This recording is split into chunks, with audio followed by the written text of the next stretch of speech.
Hello! Happy New Year pa rin kahit lumampas na. Bagong taon. At nagpupuri tayo sa Panginoon sa pagpaparating niya sa atin sa 2026. Isang napakalaking biyaya. Ako, magsi-67 na ako sa June. Kaya masalamat ako buhay pa. Malakas pa rin. Lalo na ngayong mga araw na ito na maraming gawain dito sa aming lugar. Ako nagpapasalamat sa mga tao na nakikinig sa mga mensahe ng Panginoon. Ganun pa man, tayo nagpupuri sa pagkakataong ito. Sorry na hindi tayo maka-live sa araw na ito dahil sana araw, sabi ni Jason, pero mayroon namang trabaho, overtime si kapatid na Alex, kaya sa sunod siguro natin gawin kasi meron akong schedule pangangaral sa gabi at kailangan ko silang harapin. Ganun pa man, tayo ay nagpupuri sa Panginoon sa pagkakataon ng pakikinig pa rin ng salita niya. Tayo manalangin, aming Panginoon makapangyarihan, aming ipinagkakatiwala sa inyo ang inyong mensahe. Naway ang araw na ito ay maging makabuluhan at magbibigay kapurihan, kaluwalhatian sa iyong dakilang pangalan. At turuan nyo kami at baguhin nyo kami at turuan nyo kaming magbalik tanaw sa mga bagay, mag-alaala sa mga katotohanan na aming tinanggap sa inyo. Sa pangalan ni Kristo Jesus. Amen. Ating mensahe mga kapatid sa araw na ito ay tungkol sa ating nag-iisang pagbabago na nangyari sa atin. Tinatawag ito sa English na conversion. Ang ating pagbabago. Ang panahon na dumating sa atin ang Ebanghelyo. Naalala ba ninyo? Meron ba kayo niyan na ang Ebanghelyo, ang katotohanan ay dumating sa inyo na ikaw ay sumampalataya? Noong araw na yon, itawag na yon ay conversion, ang inyong nag-iisang pagbabago. Tayo magbabalik tanaw sa tinatawag nating nag-iisang pagbabago nung nakaraan. Ang hindi malilimutang pagbabago. Bakit? Nagkaroon ng pagbabago. Kaya bagong taon, ating balik tanaw ang nag-iisang pagbabago noon. Bakit tinatawag yan na pagbabago? Ang ating teksto ay makikita sa 2 Korinto 5:17. 2 Corinthians 5:17 ang nagsasabing, sapagkat ang sinumang tao na naging isa kay Kristo, o na kay Kristo, sinatawag sa English. Ang sinumang tao na kay Kristo ay isa na siyang bagong linalang. Ang dating mga bagay ay lumipas na. Masdan mo ang lahat ng mga bagay ay nangabago na. Ayun, nangabago na. Bagong linalang. For if anyone is in Christ, he is a new person.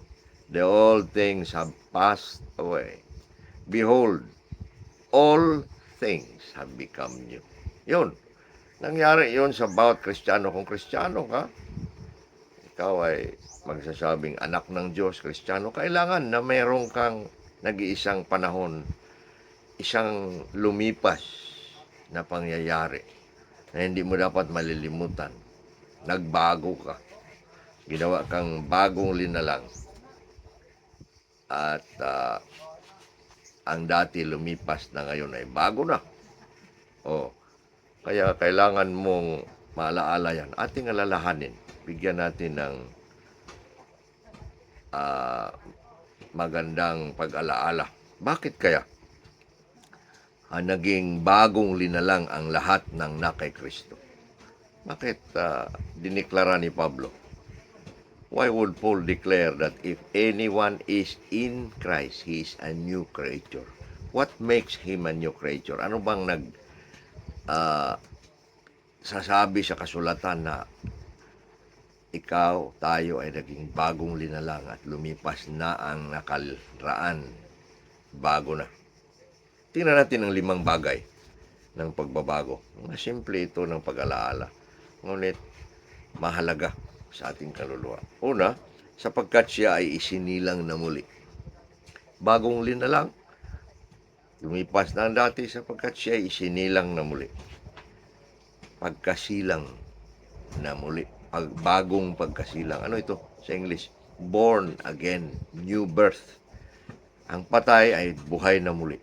Ito yung sabi ni Kristo sa Juan 5:25 na ang mga patay, ngayon na ang mga patay ay makarinig sa tinig ng anak ng Diyos at ang mga makarinig ay mga bubuhay.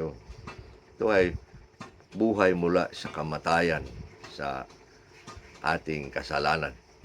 At tayo'y hindi iniwanan ng Diyos sa kanyang habag at biyaya. Tayo binuhay muli. Hindi natin ito kagustuhan. Kagustuhan ito ng Diyos. Biyaya niya ito. At siya lang ang gagawa nito. Sa atin, sa mga reform, ito'y aral na noong ikaw ay makarinig ng Ebanghelyo, yun ang bumuhay sa iyo. Hindi mo ginawa yon. Hindi mo pinagalaw ang inyong kalooban. No? You did not decide by your will to be born again. No, God birthed you. God made you born again. Sinilang ka niya. Dahil biyaya niya. Noong ang Ebanghelyo ipangaral sa iyo, dahil kilala ka na niya noong una pa na maging kanya, isisilang ka niya muli. So the birthing, the life that you should receive is a grace from God.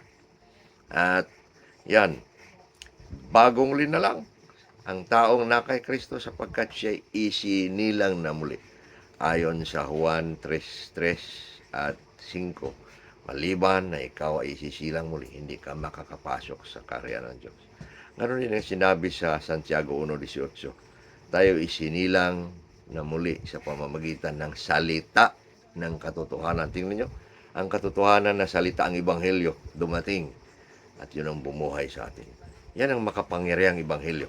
Pangalawa, bakit bagong linalang? Sapagkat siya ay nagkaroon ng pananampalataya. Nung kayo ay binuhay, ako ay binuhay, tayo, ang kanyang kalooban, pangalawa, ay sasampalataya ka sapagkat yung mensahe ng Ebanghelyo na dumating sa iyong nagbuhay sa iyo, siya rin ang iyong pananampalatayanan.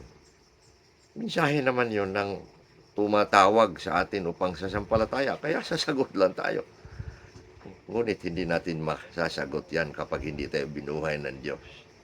Kaya buhayin muna tayo upang tayo sasampalataya. Kaya bagong linalang sapagkat sumampalataya tayo. Nagkaroon tayo ng pananampalataya. Yan ang sinabi sa Roma 10:17. Consequently, faith cometh by hearing, and hearing by the word of Christ. Ang pananampalataya ay dumating. Wala tayo niyan, wala tayong pananampalataya noong narinig ang mensahe ng Ebanghelyo. Nung marinig mo ang mensahe, binuhay ka, at ikaw ay sumampalataya. Ganun ang pangalawang dahilan na ang tao ay bagong linalang sapagkat siya ay sumampalataya na. I have believed in the Christ of the gospel. I have believed in His gospel, in what He has done for me. Jesus died for me.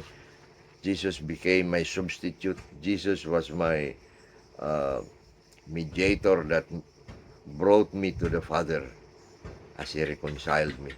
Jesus is my Savior.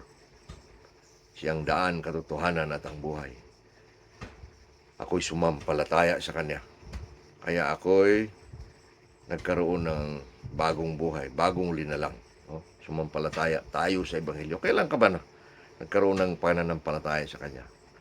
Kailan ba dumating sa inyo ang Ebanghelyo at ikaw sumampalataya? Yan ang pangalawang dahilan na ikaw ay bagong linalang. Ang Ebanghelyo ay dumating sa inyo, ikaw ay sumampalataya. Anong tawag sa iyo, no? At ngayon, mananampalataya. You became a believer in Christ. Kristiyanong mananampalataya. Pangatlo, bakit bagong linalang ang na kay Kristo? Sapagkat siya ay nagsisisi at pinatawad ng kanyang mga kasalanan. Siya ay nagsisisi, bagong linalang sapagkat sinunod niya ang tawag ng pagsampalataya at tawag ng pagsisisi. Pagsisisi ay alam natin sa kahulugan ay ang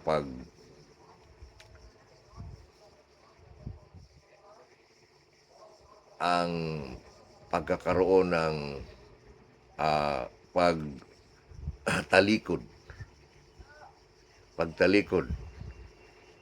pagtalikod sa dilim at pagharap sa liwanag, pagtalikod sa kasalanan at pagsunod sa Diyos. Yun. So, ikaw ay nagsisisi. Sapagkat kailangan sumampalataya ka at magsisisi. Hindi ka maaaring sasampalataya kay Kristo at hindi magsisisi. Yan ang ebidensya ng iyong pagsampalataya. Sapagkat ang pagsampalataya mo naman ay dahilan sa Kristo na naging tagapagligtas mo sa aking kasalanan. Ang pagsisisi ay pagharap na tayo makasalanan. At sinabi natin, sumampalataya ako Kristo sa inyo at talikdan ko ang aking kasalanan. Pagsisisi. At sa iyong pagsisisi, anong ginawad sa inyo? Anong ibinigay sa atin? Kapatawaran. Kapatawaran. Tayo lininis. Tayo'y ginawang malinis mula sa karumihan ng kasalanan. Pinatawad ang ating mga kasalanan. Marami scripture na nagsabi. Ang bagong linalang matatapos magsisisi ay pinatawad. Matapos naman pag-apat, bagong linalang sapagkat siya ay pinawalan sala sa pamamagitan ng kanyang pananampalataya. Katapos ng pagsisisi at pagpapatawad, tayo'y pinawalan sala. We were justified. We were made righteous. Ano ba yung justified? Pag ikaw ay nakulong, ikaw ay kinulong sa kulungan, sa bilibid, kung ano mang kulungan yan. Pag ikaw ay magbabait-bait doon at kagawa ng mga bagay na tama, ikaw ay iparol, ikaw ay ipapawalan sala. Pwede kang palabasin. Meron sila mga batas dyan na sila lang ang gumagawad. Yung mga tao, mayroon silang, kasi ang pagkulong naman upang ikaw ay babaguhin, penitentiary. Ikaw ay ihiwalay para ikaw ay, na may masamang loob, masamang ugali, masamang buhay ay babaguhin. Ay, hindi naman totoo talaga yan kasi ang nagbabago ay ang Diyos. Ngunit, pag ikaw ay nakulong at nagbabait-baitan ka doon, maaari kang iparol o ilalabas. Ikaw ay ipawalan sala. Wala, natapos ng iyong sintensya. Ganun, ang ating pagkilala kay Kristo sa Ebanghelyo, sa pagsampalataya natin, nagsisisi tayo sa ating kasalanan, tayo pinawalan sala. Ayon sa Roma 8:1, Roma 8:1, tayo'y pinawalan sala sa pamamagitan ng pananampalataya kay Kristo. Justification by faith. Tayo makasalanan, hinatulan ng kamatayan, ngunit tayo'y ipapawalan sala. Yun ang dahilan na bago kang linalang. Napakabuti at napakaganda ng biyaya ng Diyos na ipapawalan sala. Kaisipin mo kaya, sa kadami-dami nating kasalanan at kasamaan na ginawa, ikaw ngayon, matapos ka nagsisisi, at ikaw ngayon na matapos ka pinatawad, ipapawalang sala ka. Ganon. Ganon ang katotohanan na dapat nating tanggapin at paniwalaan. Ipapawalan sala ay bagong linalang. Yan ang deklarasyon. You become a new creation because you were justified. The judgment of sin in you is no more. Sabi ng Roma 8:1, there is therefore no condemnation to them that are in Christ Jesus. To them that are in Christ Jesus. Ikaw ay pinapala walang sala. Panglima, pang-apat pa pala. Panglima na. Matapos tayo pinatawad, nagsisisi pinatawad, pinawalan sala. Panglima, na nangyayari sa atin, bakit tayo ginawa tayong bagong linalang? Sapagkat tayo, o ikaw, sapagkat ang tao ay nakikipag-isa kay Kristo. Ginawang isa kay Kristo. Isang biyaya na nagsimula sa ating pagka-Kristiyano. Bakit tawagin tayong Kristiyano? Sapagkat ginawa tayong isa kay Kristo. Kristiyano.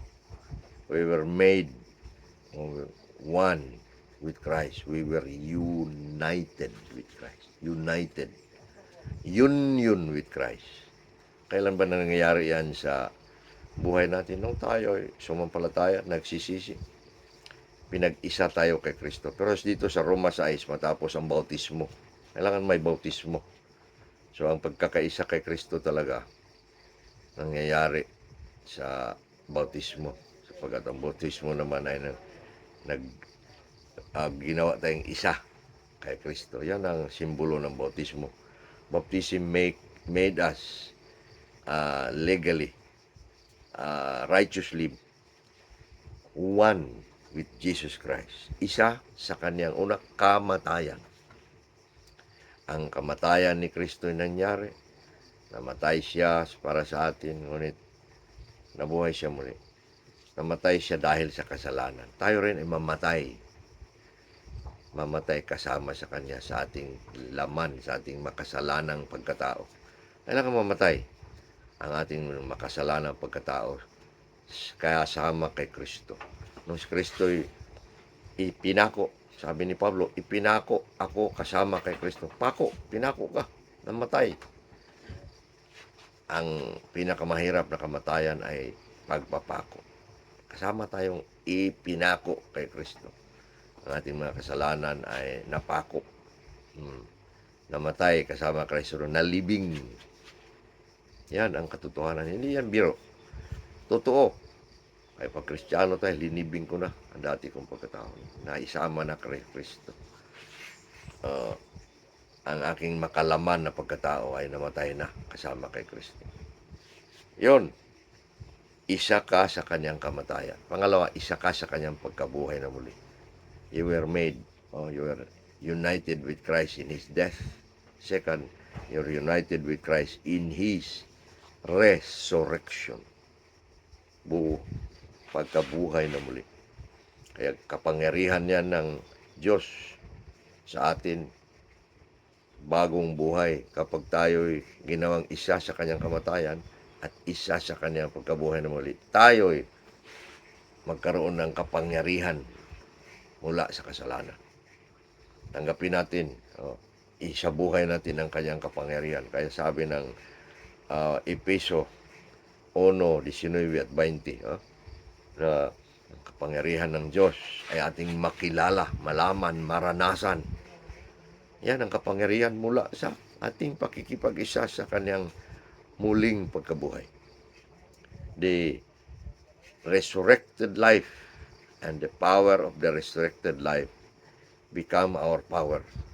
That is the power of God to transform us, to make us truly new people of God who will obey His will, who will bear the fruits of righteousness. Ganon ang ating pagiging bagong linalang. Tayo isinilang na muli, yung una. Bagong linalang kapag binago ang iyong pagkatao. Nabuhay ka mula sa kamatayan. Pangalawa, ikaw nagkaroon ng pananampalataya. Sumampalataya ka. At hindi galing sa inyo yan, sa akin yan. Ang pananampalataya ay mula sa pananampalataya ni Kristo. Naisip mo ba yan? Na yung pananampalataya na ikaw ay sumampalataya, hindi pala sa iyo. Hindi para sa atin yan. Hindi atin yan. Yan ay ipinagkaloob ni Kristo. Pananampalataya niya. Tingnan mo ang Galacia 2:16 at 20. Tingnan mo ang Filipos 3:9. Tingnan mo ang Santiago 2:1. Nagsasabing lahat yan ng pananampalataya natin ay kay Kristo. At ito ang ating mensahe. Binabalik tanaw natin ang ating pagbabago. Nag-iisang pagbabago kay Kristo. Ikaw ba ay nakaranas ng gano'n? Kung hindi ka Kristiyano. Ang Kristiyano lang ay sila ay karoon ng desisyon, kalooban na isang araw nabuhay ka sa pamagitan ng ebanghelyong narinig mo. At pangalawa, ikaw ay sumampalataya, pinawalan sala. Pinatawa, nagsisisi, pinawalan sala, at naging isa kay Kristo. Nawa mga kapatid, ang mensaheng ito ay maging maliwanag na pag-alaala sa ating buhay nang tayo'y kumilala kay Kristo. At kasunod niyan na ating pasyahan ay ang pag-aalay. Ating inalaala ang nangyari sa ating nung nag-iisang conversion, pagbabagong buhay. Tayo ay ginawang bago. Kaya ating ialalahanin yan. Pupuri tayo sa Panginoon sa kanyang mga gawa. At sa ginawa niya sa ating bagong linlang. Manalangin tayo. Purihin ka, O Diyos, sa pagbigay niyo sa amin ng bagong pananampalataya. At ginawa niyo kaming mga bagong linalang noon at patuloy hanggang ngayon ng mga tao na namumuhay ayon sa pagkamatay at pagkabuhay ni Kristo.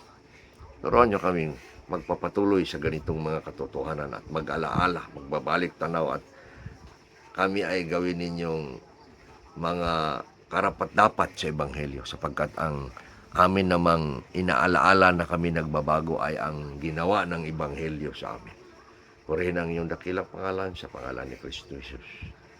Amen. Salamat mga kapatid. Pagpapalain ang inyong araw at ang inyong pagsamba hanggang sa sunod nating pakikinig ng salita ng Diyos.